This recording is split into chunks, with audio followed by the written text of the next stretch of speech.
We've gone through 5 points, five, not two hands, Gary, just one hand.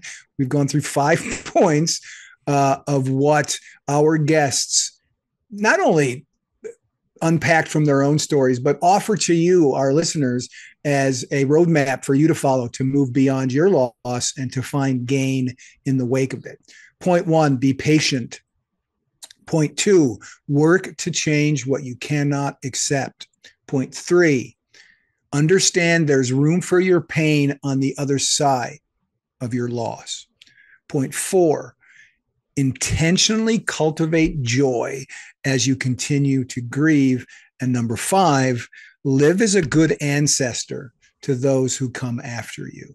You pool all those together, and those become a roadmap to help you do what this series title that we were a little worried about at the beginning, but aren't now, gaining from loss. You put those all together, and what you get is gain from loss.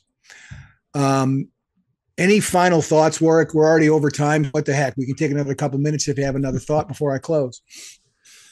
I think one of the things we say here all the time, if you had to say, what is the thing that you most say on Beyond the Crucible and Crucible Leadership, it's your worst day doesn't have to define you. It's probably one of, if not the most quoted phrases that we use. And so you may have suffered a loss, a horrific loss.